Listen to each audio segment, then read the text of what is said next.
Okay, കൂട്ടത്തിൽ അങ്ങനെ നമ്മളിപ്പോൾ കോൺഗ്രസിനെ ഓപ്പറേറ്റ് ചെയ്യുമ്പോൾ ആലോചിക്കേണ്ട ഒരു കാര്യം, കോൺഗ്രസിനെതിരായി ഇപ്പോൾ സാറും കാൻഷിറാമിൻ്റെ ഒരു പാർട്ടിയും ആ വഴിയിലുള്ള ചിന്തയും ദളിത് ചിന്തകളും ഒക്കെ ആദ്യം തിരിച്ചറിയേണ്ട ഒരു കാര്യം, കടപ്പെട്ടിരിക്കുന്നു എന്ന് ഞാൻ പറഞ്ഞുകൊള്ളട്ടെ, അത് ഇന്ത്യയിലെ സോഷ്യലിസ്റ്റ് മൂവ്മെൻറ്റിനോടല്ലേ. ജാതി ഒരു യാഥാർത്ഥ്യമാണ് എന്ന് രണ്ട് കൂട്ടരോട്, കോൺഗ്രസിനോടും കമ്മ്യൂണിസ്റ്റുകാരോടും. ക്ലാസ് അല്ല, കാസ്റ്റ് തന്നെയാണ് എന്ന റിയാലിറ്റി തിരിച്ചറിഞ്ഞ ഇന്ത്യൻ സോഷ്യലിസ്റ്റുകൾക്ക് പറ്റിയ പതനമാവില്ലേ ഇന്നത്തെ ഈ BJPയുടെ ഒരു അപ്രമാദിത്വം വന്നതിൻ്റെ കാരണം? സോഷ്യലിസ്റ്റുകളും പലപ്പോഴും മറ്റാളുകളിൽ നിന്നും കുറച്ചുകൂടി മുമ്പോട്ട് വന്നിട്ടുണ്ടെങ്കിലും ഇപ്പോൾ ഡോക്ടർ റാം മനോഹർ ലോഹിയ ഡോക്ടർ അംബേദ്കർ കത്തിടപാടുകളൊക്കെ നടത്തിയിരുന്നു. ആ കാലത്ത് ചില കോണ്ടാക്ട്സും ചില ബന്ധങ്ങളൊക്കെ ഉണ്ടായിരുന്നു. റാം മനോഹർ ലോഹിയ ജാതി വ്യവസ്ഥ എന്ന് പറഞ്ഞൊരു പുസ്തകം ഉണ്ട്, കാസ്റ്റ് സിസ്റ്റം. അതിനകത്ത് ജാതി വ്യവസ്ഥയെ അവർ നിശ്ചിതമായി വിമർശിക്കുന്നുണ്ട്. പക്ഷെങ്കിൽ പോലും ജെനുവിനായ നിലയിൽ, അതായത് സിസ്റ്റത്തിന്റെ വിക്ടിംസ് എന്നുള്ള നിലയിൽ നമ്മളെപ്പോഴും പറയുന്നത് ഈ സിസ്റ്റത്തിന്റെ ബെനിഫിഷ്യറീസും സിസ്റ്റത്തിന്റെ വിക്ടിംസും. ഈ വിക്ടിംസ് സിസ്റ്റത്തിനെതിരെ സിസ്റ്റത്തെ ബ്രേക്ക് ചെയ്യാൻ പോകുന്ന പോലെ പുറത്തൊരാൾക്ക് പോകാൻ പറ്റില്ല. പക്ഷേ എല്ലാ പൊളിറ്റിക്കൽ പാർട്ടിക്കകത്തും ഒരു ദളിത് ഐഡൻറ്റിറ്റി സുപ്രധാനമായി വന്നിരിക്കുന്നു. ആർക്കും അവഗണിക്കാനാവാത്ത ഒരു വോട്ട് ബാങ്കായിട്ട് within the political party sector ഉണ്ടായിട്ടുണ്ടല്ലോ. ആ ഒരു ചിന്തയിലേക്ക് ഇന്ത്യക്കാരെ ഉണർത്തിയതിൽ സോഷ്യലിസ്റ്റുകൾക്ക് പങ്കില്ലേ? സോഷ്യലിസ്റ്റുകൾക്ക് അതിൽ വലിയ പങ്കിട്ടെന്ന് ഞാൻ വിചാരിക്കുന്നില്ല. ഇല്ല. കാരണം സോഷ്യലിസ്റ്റുകൾ ഒരേ സമയത്ത് ജാതിയെക്കുറിച്ച് വലിയ ഒച്ചയോടുകൂടി അല്ലെങ്കിലും, വലിയ സൗണ്ടിലല്ലെങ്കിലും, വലിയ ശബ്ദത്തോടു കൂടി അല്ലെങ്കിലും ലോഹിയെപ്പോലുള്ള ആളുകൾ പറഞ്ഞിട്ടുണ്ടെങ്കിലും അത് ഒരു അടിസ്ഥാന വിഷയമായി ഉന്നയിക്കാൻ അതാണ് ഇന്ത്യയുടെ മുഖ്യ വൈരുദ്ധ്യം എന്ന് അവതരിപ്പിക്കുന്നതിൽ സോഷ്യലിസ്റ്റുകൾ പരാജയപ്പെട്ടിട്ടുണ്ട്. അംബേദ്കർ അല്ലേ? അതെ, അതിന് കഴിഞ്ഞത് ഡോക്ടർ അംബേദ്കർ മാത്രമാണ്. അതിന്റെ തുടർച്ചയാണ് അംബേദ്കർ ജാതിയെ കുറിച്ച് മാത്രമല്ല പറഞ്ഞത്, ജാതിയെ മുന്നിൽ വെച്ചുകൊണ്ട് അംബേദ്കർ ഇന്ത്യയെ വിശദീകരിക്കുകയാണ് ചെയ്തത്. യെസ്.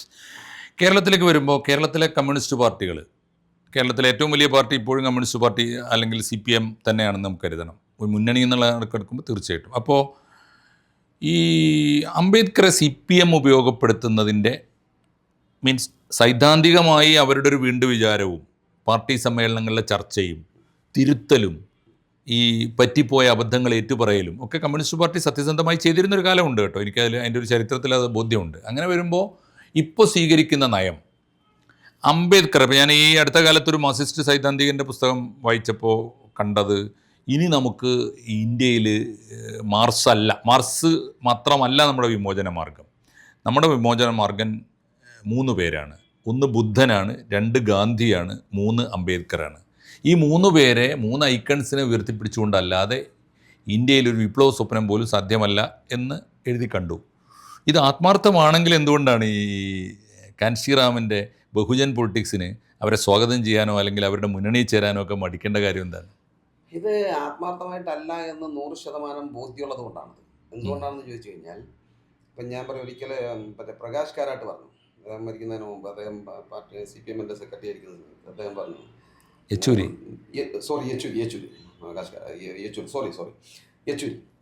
പറഞ്ഞു, നീൽ സലാമും ജയ് ഭീമും ഒരുമിച്ച് പോകുന്നു പറഞ്ഞു. ഇപ്പോൾ മാർക്സിനോടൊപ്പം അംബേദ്കറെയും കൊണ്ടുപോകണം, ചോപ്പ് നീല പച്ച, അതെ എന്ന് പറയുന്നുണ്ട്. ഇതൊക്കെ പറയുമ്പോഴും ഇതെല്ലാം ഒരു പുറംപൂച്ച് മാത്രം എന്നല്ലാതെ ഇതിലൊന്നും യാതൊരു സത്യസന്ധതയില്ല നമുക്ക് മനസ്സിലാക്കാൻ കഴിയും. അംബേദ്കറെയും മുന്നോട്ട് വെക്കണം, അംബേദ്കറെയും ഞങ്ങൾ അംബേദ്കർ അംഗീകരിക്കുന്നു എന്ന് പറയുന്നവർ കേരളത്തിൽ ചെയ്തത് എയ്ഡഡ് മേഖലയിൽ നിയമനം PSCക്ക് വിട്ടുകൊണ്ട് 10,000-കണക്കിന് സർക്കാർ ഖജനാവിൽ നിന്ന് പണം മുടക്കുന്ന ഒരു മേഖലയിൽ അവിടെ സംവരണ തത്വം പാലിച്ചുകൊണ്ടെങ്കിലും ഈ വിഭാഗങ്ങളെ കൊണ്ടുവരാനല്ല, അവർക്ക് റെപ്രസെന്റേഷൻ കൊടുക്കാനല്ല, മറിച്ച് സംവരണം കൊടുത്തില്ല, ദലിത് പൂജാരിയെ ഉണ്ടാക്കാനാണ്. ദലിത് പൂജാരി എന്ന് പറയുന്ന ഒരു സംഗതി അംബേദ്കർ മോഡൽ അല്ല. അംബേദ്കർക്ക് പൂജയെ വേണ്ടല്ലോ, പൂജയേ ഇല്ല, ബ്രാഹ്മണന്റെ ഒരു ആചാരവും വേണ്ട എന്നാണ്. പക്ഷേ ഈ സിസ്റ്റത്തിൽ ഇപ്പോൾ ഈ വിശ്വാസവും അമ്പലവും ഒക്കെ പ്രധാനപ്പെട്ട സംഗതിയായി നിലനിൽക്കുന്നിടത്ത് ദളിതന്മാർക്ക് ക്ഷേത്രപ്രവേശന വിളംബരം വലിയ വിപ്ലവകരമായ ഒരു ആശയമായി ഇപ്പോഴും കൊണ്ടാടുന്ന ഒരു കാലത്ത് 1936 നിന്ന് 2025 വന്ന് നിൽക്കുമ്പോൾ ഏറ്റവും ചുരുങ്ങിയത് ഈ അമ്പലത്തിൽ കടക്കാൻ അവകാശമില്ലാത്ത രാവും പകലും അധ്വാനിക്കുന്ന പാവം ദളിതൻ അമ്പലത്തിൽ കടന്നു ചെല്ലുന്നു, അവൻ്റെ കയ്യിലുള്ളതൊക്കെ അധ്വാനിച്ചത് മുഴുവൻ പെട്ടിയിലിട്ട് പോരുന്നു. ശ്രീകോവിലിനെ അതൊക്കെ നോക്കി തൊഴാമെന്നല്ലാതെ അപ്പുറത്ത് അതിന് അവസരമില്ലാത്ത അവസ്ഥയിൽ നിന്ന് ഈ ക്ഷേത്ര പൗരോഹിത്യം എന്ന് പറയുന്നൊരു സാധനം ദളിതന് കൂടി സ്വീകാര്യമാകുന്നതിൽ വിപ്ലവകരമായ ഒരു അംശം എന്തുകൊണ്ടാണ് അങ്ങക്ക് കാണാൻ പറ്റാത്തത്? ഇതിൻ്റെ പ്രശ്നം ആധുനികമായൊരു പൊളിറ്റിക്കൽ സിനാരിയോയിൽ സാർ ഇപ്പം മുന്നോട്ട് വെച്ച ഈ ഒരു ചോദ്യത്തിൻ്റെ വാദം, ആ വാദം ഉന്നയിക്കുന്നവർ വിപ്ലവകാരികളും പുരോഗമനവാദികളും ആവുകയും അങ്ങോട്ട് പോകേണ്ട ആവശ്യമേ ഇല്ല എന്ന് പറയുന്ന ഒരു അംബേദ്കർ പൊളിറ്റിക്സ് ആറ് പിന്തിരിപ്പനായി മാറുകയും ചെയ്യുന്ന യഥാർത്ഥത്തിൽ ഒരു വിചിത്രമായ സംഗതി നിലനിൽക്കുന്നുണ്ട്. എന്തുകൊണ്ടാണ് ഞാൻ പറയാം, എന്തുകൊണ്ടാണെന്ന് ചോദിച്ചു കഴിഞ്ഞാൽ അമ്പലത്തിൽ കയറാൻ പാടില്ലാതിരുന്ന ഒരു സമയത്ത് അമ്പലത്തിലേക്ക് പ്രവേശിക്കണമെന്ന് പറഞ്ഞിട്ട് അതൊരു പൗരാവകാശ മനുഷ്യാവകാശ പ്രശ്നമായി അത് ഉന്നയിക്കപ്പെട്ടിരുന്നു. ഇവിടെയാണ് അംബേദ്കറിൽ നമ്മൾ ഊന്നുന്നത്. അംബേദ്കർ മുന്നോട്ട് വെച്ച ഒരു ഒരു വിമോചനത്തിന്റെ പ്രത്യയശാസ്ത്രത്തിന്റെ അടിത്തറയിൽ നിന്നുകൊണ്ട് സംസാരിക്കേണ്ടി വരുന്നത്. അവിടെ ഈ പറഞ്ഞ ബ്രാഹ്മണിക്കലായ പ്രത്യയശാസ്ത്രങ്ങളും അതിനെ രൂപപ്പെടുത്തുന്ന മതപരമായ ഇത്തരം ക്ഷേത്ര സംവിധാനങ്ങളും അതിനകത്ത് അതിനെ പൂർണ്ണമായും തള്ളിക്കളയാണ് ഒരു വിമോചന പ്രസ്ഥാനത്തിന് നേതൃത്വം കൊടുത്ത ഡോക്ടർ അംബേദ്കർ ചെയ്തത്. എന്ന് പറഞ്ഞാൽ നിങ്ങളുടെ അടിമത്തം സമ്പൂർണമായി അതില്ലാതാവണമെങ്കിൽ ഇമാനിസിപ്പേഷൻ, ലിബറേഷൻ്റെ അപ്പുറത്താണ് ഇമാനിസിപ്പേഷൻ. അല്ല, അതേസമയം തന്നെ എനിക്ക് തോന്നുന്നു ജാതീയത ഉള്ളത് കൊണ്ടാണ് ഹിന്ദു വിശ്വാസത്തെ തന്നെ ബ്രാഹ്മണിക്കലായി അദ്ദേഹം തള്ളിക്കളഞ്ഞത്. അതേസമയത്ത് തന്നെ ദൈവമില്ലാത്ത, വേണമെങ്കിൽ ദൈവമില്ല എന്ന് പറയാവുന്ന ബുദ്ധമതത്തെ അദ്ദേഹത്തെ സംഘമായി ചേർന്ന് അദ്ദേഹം സ്വാഗതം ചെയ്യുകയും ചെയ്തു. അങ്ങനെ വരുമ്പോൾ ബേസിക്കായിട്ട് മനുഷ്യൻ്റെ വിശ്വാസ സ്വാതന്ത്ര്യം എന്നൊരു മൗലികാവകാശത്തെ ദളിതുകൾ തള്ളിക്കളയുന്നുണ്ടോ? ഇല്ല, ഇല്ല. അങ്ങനെ വരുമ്പോൾ ഇല്ല. അതുകൊണ്ടാണല്ലോ അംബേദ്കർ ആ നിലയിൽ ബുദ്ധിസത്തെ സ്വീകരിക്കുന്നത്. അതുകൊണ്ടാണല്ലോ. അങ്ങനെയാണെങ്കിൽ ഇന്ത്യയുടെ ഒരു ചരിത്രത്തിൽ, പ്രത്യേകിച്ച് കേരളത്തിൻ്റെയൊക്കെ ഒരു നവോത്ഥാന ചരിത്രത്തിൽ ജാതീയതയില്ലാത്തൊരു ഹിന്ദുമതം വന്നു എന്ന് പലരും വാദിക്കുന്നുണ്ട്. ഞാൻ ആ പക്ഷത്തോ ഈ പക്ഷത്തോ ഒന്നും ഉണ്ടല്ല. അങ്ങനെ വന്നാൽ അംബേദ്കറിസ്റ്റുകൾ സ്വീകരിക്കൂലേ? അത് വിശ്വാസ സ്വാതന്ത്ര്യമായിട്ട് സ്വീകരിച്ചൂടെ? Anticipatory question. ഇതൊരു ആശയമാണ്. അതായത് ജാതി ഇല്ലാത്തൊരു ഹിന്ദുമതം സാധ്യമല്ല എന്നാണോ? സാധ്യമല്ല എന്നല്ല, അങ്ങനെ ഇല്ല. ഇപ്പൊ ഹിന്ദു എന്ന് പറയുന്നത് നമ്മൾ എടുക്കുന്ന ഒരു സവോള, അതിൽ ഓരോ അല്ലിയും ഓരോ ജാതിയാണ്. അപ്പൊ ജാതി ഇല്ലാത്തതെന്ന് പറഞ്ഞാൽ ഈ ഓരോ അല്ലിയും മാറ്റിക്കഴിഞ്ഞാൽ ഈ അല്ലി ഒരുമിച്ച് ഒട്ടിച്ചേരുമല്ലോ, ഉറപ്പാണല്ലോ. ഈ ഓരോ അല്ലിയും അങ്ങ് മാറ്റിക്കഴിഞ്ഞാൽ പിന്നെ ഈ ഉള്ളി എന്ന് പറയുന്നൊരു സാധനം ഇല്ല, ഈ സവോള എന്ന് പറയുന്ന സാധനം ഇല്ല. മനസ്സിലായി, എനിക്ക് മനസ്സിലായി. ഒരു വ്യാപകമായി എടുക്കുമ്പോൾ ശരിയുമാണ്. പക്ഷെ ആ മതത്തിനകത്ത് പിറന്നവരും പ്രാക്ടീസ് ചെയ്യുന്നവരും തന്നെ ജാതീയതയെ സൈദ്ധാന്തികമായി തന്നെ എതിർക്കുകയും പൊളിച്ചെഴുതുകയും ചെയ്യുന്ന ഒരുപാട് ചിന്താ പദ്ധതികളുണ്ടല്ലോ. ഏതൊരു വ്യക്തിക്കും ഇതിനെ സൈദ്ധാന്തികമായി എതിർക്കാനും വിപ്ലവം കവിതയാക്കി എഴുതാനും വിപ്ലവം നോവലായിട്ട് എഴുതാനും ഒക്കെ പറ്റും. പശു ഏട്ടിലിറങ്ങാനാണ് പശു പുല്ല് തിന്നല്ലോ. കറക്റ്റ്. അതാണ് അതിന്റെ പ്രായോഗികമായ ബുദ്ധിമുട്ട്. അത് തള്ളാൻ കഴിയില്ല. മാത്രമല്ല ബ്രാഹ്മണിക്കൽ വ്യവസ്ഥയിൽ പഠിപ്പിച്ചു വെച്ച ഒരു പാഠം ഈ ബഹുജനങ്ങളുടെ മനസ്സിൽ നിന്ന് മാറ്റിയെടുക്കുകയും എളുപ്പമല്ല. അതായത് ഒരു ഒന്നോ രണ്ടോ ചിന്തകന്മാർക്ക് സാധിക്കുന്ന കാര്യമല്ല. അതെ, അതുകൊണ്ടാണ് ഡോക്ടർ അംബേദ്കർ പറയുന്നത് ഇതിനകത്ത്, ഈ ഹിന്ദു മതത്തിനകത്ത് നിങ്ങൾക്ക് വിപ്ലവം സൃഷ്ടിക്കാന്ന് വിചാരിക്കണ്ട. ഇപ്പോൾ സത്യാനന്തര കാലത്ത് ഈ അങ്ങ് ഉയർത്തിപ്പിടിക്കുന്ന ഒരു രാഷ്ട്രീയ പ്രത്യയശാസ്ത്രത്തിന് സ്വീകാര്യത കിട്ടാൻ കുറെ കൂടി എളുപ്പമാണെന്ന് ചിന്തിക്കുന്നുണ്ടോ എന്ന്? തീർച്ചയായും അത് 100%. ഇന്ന് പുരോഗമനത്തിൻ്റെ രാഷ്ട്രീയം എന്ന് പറയുന്നത് അംബേദ്കറെ കുറിച്ച് പറയാന്നുള്ളതാണ്. എല്ലാവരും ഒരു 10-30 വർഷം മുമ്പ് ഞാനൊക്കെ കോളേജ് പഠിക്കുന്ന ഒരു കാലത്ത് അന്ന് മാർക്സിൻ്റെ ഒരു പുസ്തകം അല്ലെങ്കിൽ അതുപോലുള്ള ഒരു പുസ്തകം കൈ പിടിക്കായിരുന്നെങ്കിൽ അവൻ അത്യാവശ്യം അവനൊരു ബുദ്ധിജീവിയാണെന്ന് പറയാം. ഇന്ന് അങ്ങനല്ല. ഇന്ന് അംബേദ്കറുടെ ഫോട്ടോ പുറത്ത് കാണിച്ചിട്ടൊരു പുസ്തകം പിടിച്ചാൽ അവരെന്തെങ്കിലും ഒരു അന്തസ്സിന്റെ അടയാളമാണ്. അന്തസ്സിന്റെ അടയാളം, അല്ലെങ്കിൽ തലക്കകത്ത് ആൾപ്പാർപ്പുണ്ട്. വിവരമുള്ളവനാണ്. തീർച്ചയായിട്ടും അത് അത് വന്നിട്ടുണ്ട്. യെസ്. ഏതായാലും അംബേദ്കർ പോലും ഒരു പക്ഷേ സ്വപ്നം കണ്ടതായി അദ്ദേഹം രേഖപ്പെടുത്തിയിട്ടില്ലാത്തതുകൊണ്ട് നമുക്ക് അദ്ദേഹം സ്വപ്നം കണ്ടില്ല എന്ന് പറയാം. അംബേദ്കർ പോലും സ്വപ്നം കാണാത്തൊരു സ്വീകാര്യത, എനിക്ക് ശേഷം എൻ്റെ കാലം വരാനിരിക്കുന്നു എന്നൊരു ബോധ്യം ഇപ്പോൾ അംബേദ്കർക്ക് വന്നിരിക്കുന്നു. എനിക്കറിയേണ്ടത് ആ ബോധ്യവും ഞാൻ കാണുന്നുണ്ട്. അതിൻ്റെ രാഷ്ട്രീയ സ്വീകാര്യത എന്ന് വരും സർ? ഇതൊരു എവല്യൂഷണറി പ്രോസസ്സാണ്. നമുക്ക് പിന്നെ കണക്കിലെ ഒരു സൂത്രവാക്യം പോലെ നമുക്കതിനെ ചെയ്യാൻ പറ്റില്ല.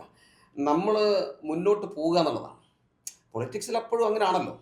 നമുക്ക് ഇന്ന് പാർട്ടി ഉണ്ടാക്കി, ഞങ്ങൾ ഇത്ര വർഷം കൊണ്ട് ഞങ്ങൾ അധികാരം പിടിക്കും, ഇത്ര വർഷം കൊണ്ട് ഇന്ന്, അങ്ങനെ പറയാൻ പറ്റില്ല. നമ്മൾ മുന്നോട്ട് പോകുക എന്നുള്ളതാണ്.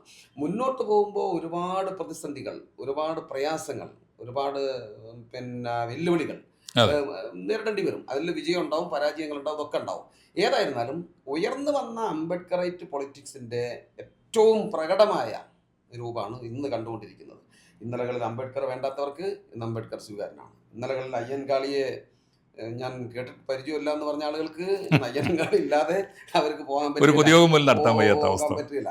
ഇതിപ്പോ അല്ലേ, ഇപ്പൊ വേടൻ പാടുന്നു, വേടൻ ഒരു രാഷ്ട്രീയ പാർട്ടി ഒന്നല്ലാത്തത് കൊണ്ട്. തീർച്ചയായിട്ടും. അപ്പോൾ കൃത്യമാണ് കാര്യം, വളരെ ക്ലാരിറ്റിയോട് കൂടിയാണ് അങ്ങ് പറയുന്നത്. എത്തിച്ചേരാൻ ഒരു ലക്ഷ്യമുണ്ട്, ക്ലിയറാണ് ലക്ഷ്യമുണ്ട്. പിന്നാമ്പുറത്തുനിന്ന് തള്ളിക്കൊടുക്കാൻ ഒരു ഇൻസ്പിറേഷനുണ്ട്. എന്നുവെച്ചാൽ പിന്നിൽ അംബേദ്കർ ഉണ്ട്, മുമ്പിൽ ഒരു ബഹുജന മുന്നേറ്റത്തിൻ്റെയും ബഹുജനങ്ങളുടെ അധികാരത്തിൻ്റെയും ഒരു വ്യവസ്ഥയുണ്ട്. അത്ര ക്ലാരിറ്റിയോട് കൂടിയുള്ളൊരു സ്വപ്നം കാലരഹിതമായി അല്ലേ, എന്ന് ടൈം മാത്രമേ ഇല്ലാത്തുള്ളൂ. ഒരു ടൈം ബൗണ്ട് അല്ല എന്ന് മാത്രമേ പറയാവുള്ളൂ. പക്ഷേ എവിടെ തുടങ്ങി എവിടെ എത്തണമെന്നതിനെ കുറിച്ചുള്ള കൃത്യമായ ചിത്രമുണ്ട്. അത് നടപ്പാക്കാനുള്ള സംഘടനാ രൂപം BSPക്ക് ഉണ്ട്. ആ നിലയിലുള്ള സംഘടനാ രൂപമുണ്ട്. പക്ഷെ ആ രൂപം ഉണ്ടോ എന്ന ചോദ്യം ഉന്നയിക്കുന്നത് BSPയെ സംബന്ധിച്ച് കൂടുതൽ അതിനടുത്തറിയാൻ അവസരം കിട്ടാത്തതുകൊണ്ടാണ്, മലയാളിക്ക് കിട്ടാത്തതുകൊണ്ടായിരിക്കും ഞങ്ങളൊക്കെ. അതിൽ പക്ഷേ എൻ്റെ ഒരു ചോദ്യം ഇത്രയേ ഉള്ളൂ. BSP ഇപ്പോൾ എൻ്റെ ഒരു സംശയം ഇതാണ്, മനുവാദി പാർട്ടികളെന്ന് ഇന്ത്യയെ നമ്മൾ വിളിക്കുമ്പോൾ അതിൻ്റെ അടിത്തറയായി വർത്തിക്കുന്ന ഒരു മൂവ്മെൻ്റ് ഉണ്ട്. 100 കൊല്ലമായി അവർ 1925 തൊട്ട് ഒരു അംബ്രല്ല ഉണ്ടല്ലോ അവർക്ക്. അങ്ങനെ ഇന്ത്യയിലെ ദളിത് മൂവ്മെൻറ്റ്, ദളിത് എന്ന പേര് വിളിക്കണ്ട, എന്ത് പേരിട്ട് വിളിച്ചാലും സാറിൻ്റെ ഭാഷയിൽ ഇതിനെല്ലാം കൂടി ഒന്നിപ്പിക്കാനുള്ള ഒരു പട്ടുനൂല് കൊണ്ട് എന്ന് പറയേണ്ട ഒരു നീല നൂല് കൊണ്ട് ഇതിനെയൊക്കെ ബന്ധിപ്പിക്കുന്ന ഒരു കണ്ണിയായിട്ട് BSP വർത്തിക്കുന്നുണ്ടോ അറ്റ് പ്രസൻറ്റ്? തീർച്ചയായിട്ടും ഉണ്ട്. എല്ലാ ദളിത് സംഘടനകൾക്കും BSP സ്വീകാര്യമാണോ? എല്ലാ ദളിത് സംഘടനകൾക്കും BSP സ്വീകാര്യമായിക്കൊള്ളണം എന്നില്ല. എന്തുകൊണ്ടാണെന്ന് വെച്ച് കഴിഞ്ഞാൽ പലപ്പോഴും ദളിത് സംഘടനകളെല്ലാം അവരുടേതായ ഒരു പരിമിതമായ വൃത്തത്തിനകത്ത് മാത്രം നിന്നുകൊണ്ട് ഒരു പ്രത്യേക കോൺസ്റ്റിറ്റ്യുവൻസിയിൽ മാത്രം നിന്നുകൊണ്ട് ദളിതരെ കുറിച്ച് മാത്രം ചിന്തിക്കുകയും അവരെക്കുറിച്ച് മാത്രം പറയുകയും അതിനകത്ത് മാത്രം ഒതുങ്ങി നിൽക്കുകയും ചെയ്യും. അവർ ഒരു ബഹുജന ആകാശത്തിലേക്ക് വളർന്നിട്ടില്ല. നമ്പർ 1. നമ്പർ 2, പിന്നെ പല ദളിത് സംഘടനകളും, എല്ലാ ദളിത് സംഘടനകളെയും ഞാൻ അടച്ചാക്ഷേപിക്കല്ല, പക്ഷേ സ്വാഭാവികമായും എല്ലാ ദളിത് സംഘടനകളും അവർ തന്നെയും അവരെപ്പോഴും ഒരു സംഘടന ഉണ്ടാക്കി കുറച്ച് ആളുകൾ അണിനിരത്തി അതവർ കാണിച്ചു കൊടുത്തിട്ട് അവരൊരു വോട്ട് പർച്ചേസിങ്ങിൻ്റെ എന്ന് പറഞ്ഞാൽ മനുവാദി പാർട്ടികൾക്ക് പർച്ചേസ് ചെയ്യാൻ അവരുടെ ഒരു ചരക്കായി അവരുടെ അവർക്ക് പർച്ചേസ് ചെയ്യാൻ പാകത്തിൽ നിന്നു കൊടുക്കുകയാണ് ചെയ്യുന്നത്. സത്യത്തിൽ ഇതെല്ലാം ഇവിടുത്തെ എസ്റ്റാബ്ലിഷ്മെൻറ്റ് പൊളിറ്റിക്സിനെ അഥവാ മനുവാദി പാർട്ടികളെ ശക്തിപ്പെടുത്തുകയാണ് ചെയ്യുന്നത്.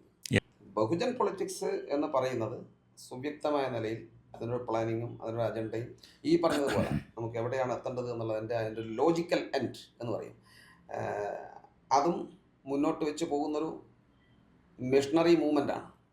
ബാബാ സാഹേബ് അംബേദ്കറുടെ ഭാഷയിൽ പറഞ്ഞാൽ അതൊരു സാർത്ഥവാഹക സംഘം എന്നൊക്കെ പറയും. അറിയാലോ, അത് കാരവൻ അതാണ്. അതിന് ദേശവ്യാപകമായി 10,000-കണക്കിന് മിഷണറിമാർ ഇങ്ങോട്ടൊന്നും സ്വീകരിക്കാതെ ഒരു പ്രതിഫലവും പറ്റാതെ കയ്യിലുള്ളത് എന്തും അങ്ങോട്ട് കൊടുത്തുകൊണ്ട്. എക്സാജറേഷൻ ഉണ്ടോ സർ? 10,000-കണക്കിന് എന്നൊക്കെ പറഞ്ഞു. നിങ്ങൾ ഈ രാഷ്ട്രീയക്കാരല്ല എന്ന് ഞാൻ വിശ്വസിച്ചോളട്ടെ. അല്ല, ഉം. 10,000 എന്ന് പറയുന്നതിൽ ഒരു എക്സാജറേഷനും ഇല്ല. ഉം. ഞാൻ ഓൾ ഇന്ത്യ ലെവലിലാണ് പറഞ്ഞത്. ഓ നിരവധി ആളുകൾ കേരളത്തിലല്ലേ ഞാൻ ആ പറഞ്ഞത്. പുറത്ത് മൊത്തത്തിൽ ടോട്ടലി 100 ആളുകൾ കേരളത്തിലുണ്ട്. ഓ കേരളത്തിൽ 100 ആളുകളുണ്ട്. ചില സർക്കാർ ഉദ്യോഗസ്ഥന്മാരടക്കം, നമ്മുടെ പേര് പറയാൻ പറ്റില്ല, സർക്കാർ ഉദ്യോഗസ്ഥന്മാരടക്കം PF ലോൺ എടുത്തിട്ട് ബഹുജൻ മൂവ്മെന്റിന് കൊടുക്കുന്നവരുണ്ട് ഓ. ഇഷ്ടം പോലെ. അതാണ് ഇതിന്റെ ഒരു അസറ്റ് അതാണ്, backbone. അവരാണ് ഇതിന്റെ ശക്തി അതെ. അല്ലേ? തീർച്ചയായും. ആളുകൾ വിചാരിക്കുന്നത് പിന്നെ മായാവതി നയിക്കുന്ന പാർട്ടിക്ക് അവിടുന്ന് ഫണ്ട് ഇങ്ങനെ അങ്ങോട്ട് ഒഴുകിയിട്ട് ഇവിടെ എല്ലാവർക്കും അത് വീതം വെച്ച് കൊടുക്കുന്ന ഒരു ഏർപ്പാടാണ് ഇതെന്നാണ്. BSP BSP എന്നാണ്. കാരണം എന്താണെന്ന് വെച്ച് കഴിഞ്ഞാൽ ഇവിടെ ഇതൊരു CPM, കോൺഗ്രസ്, BJP പോലെ മുഖ്യധാരയിലേക്ക് സത്യത്തിൽ ഇതുവരെ ഉയർന്നു വന്നിട്ടുമില്ല. അങ്ങനെ വരാതിരിക്കുന്ന ഘട്ടത്തിലും എന്നെ പോലെയൊക്കെ ഉള്ള ആളുകൾ ഇതും പറഞ്ഞ് നടക്കുക എന്ന് പറഞ്ഞാൽ വെറുതെ ഇങ്ങനെ നടക്കുക രാഷ്ട്രീയത്തിൽ ആരെങ്കിലും എന്നുള്ള ആളുകൾ ഇന്നത്തെ സംശയം രാഷ്ട്രീയത്തിൽ ഇന്നത്തെ രാഷ്ട്രീയം കണ്ടാൽ അങ്ങനെ ചോദിച്ചു പോകും അങ്ങനെ ചോദിച്ചു ആളുകൾ.